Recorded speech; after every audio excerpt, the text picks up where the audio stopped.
Uthuthuria wigie kũgũragwo kĩgĩna kĩa mũingĩ kũhĩtũkĩra rũhonge rwa NHIF ũgĩkuruhania thibitarĩ 8 cia andũ kĩũmbe nĩ ũthire na mbere ũmũthĩ, kũrĩa kamĩtĩ ya Senate ĩgiĩ ũgima wa mwĩrĩ ĩgĩire na gĩikaro na mũrũgamĩrĩri mũnene wa rũhonge rwa NHIF, kĩama gĩa thibitarĩ cia andũ kĩũmbe ũndũ ũmwe na kanjũ ya ũrigitani bũrũri-inĩ KMPDC.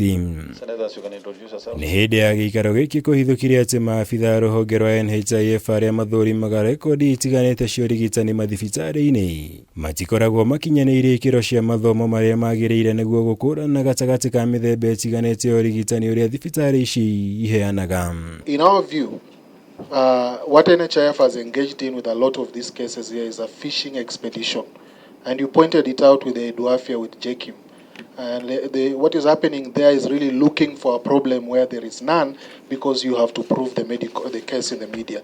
So you will realize it's a orthopedic surgeon requesting, but the person approving on the other end is a nurse or a clinical officer. So they don't have that peer to exchange and agree this procedure is actually required. And we shall be asking within your personnel in terms of staffing, how many of your staff are medical trained officers and what cadres, and what are their responsibilities. And we shall be more concerned about the Department of Claims, the issues of pre-authorizations.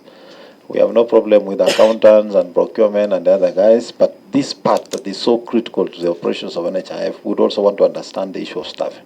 Ũndũ ũyũ ũkĩrĩkana gũkorwo wacũngĩrĩirie imwe cia thibitarĩ ici kũhingwo hatarĩ na gĩtũmi kĩiganu, kuona nyingĩ cia rekondi iria makuruhanĩtio na gũkorwo mahũthĩrire kungumia kĩgĩna kĩa mũingĩ itiarĩ na mahĩtia ma gukuruhanio ta ngukumio. For us, it was a short act, a TV story, a ministerial directive, a CEO suspension, and long months of silence. We ask the Honorable House to guide this process, that justice should appear to be served. Yes, there was an influx in the numbers of orthopedic, but it's because we are a specialized unit. So we should not be condemned because there is an influx. We just tapped into a place where there was already a demand that was not being met. We believe that there are entrenched cartels at NHIF branches due to what we call fiefdoms, created by branch officials who have overstayed at stations. There's no fraud that can happen without the involvement of NHIF staff. Kũringana na NHIF hinyĩrĩirie atĩ ũthuthuria ũrĩa yatabanĩirie thibitarĩ ici wonanirie nĩ ciarĩ na mahĩtia na igĩbanga kungumia kĩgĩna kĩa mũingĩ, ũndũ ũrĩa kamĩtĩ ĩno yendire kũmenya ikinya rĩrĩa maabitha NHIF arĩa manyitire itemi harĩ ngukumio na matacũkĩirio kuona nĩo marĩ mũhari wa mbere kũmĩbanga. Even if assuming NHIF was correct that there was fraud and so forth, then you will have taken time for action to be taken so that the funds can be recovered for public use. And where probably later the determination will be there was no fraud, the damage will have caused to those institutions will be repairable.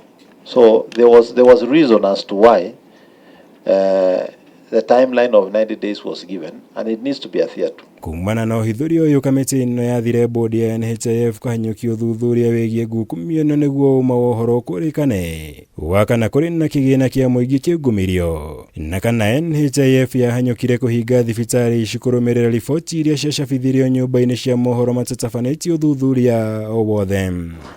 Ngĩribotera Kameme TV, njĩtagwo Mwaura wa Gunya.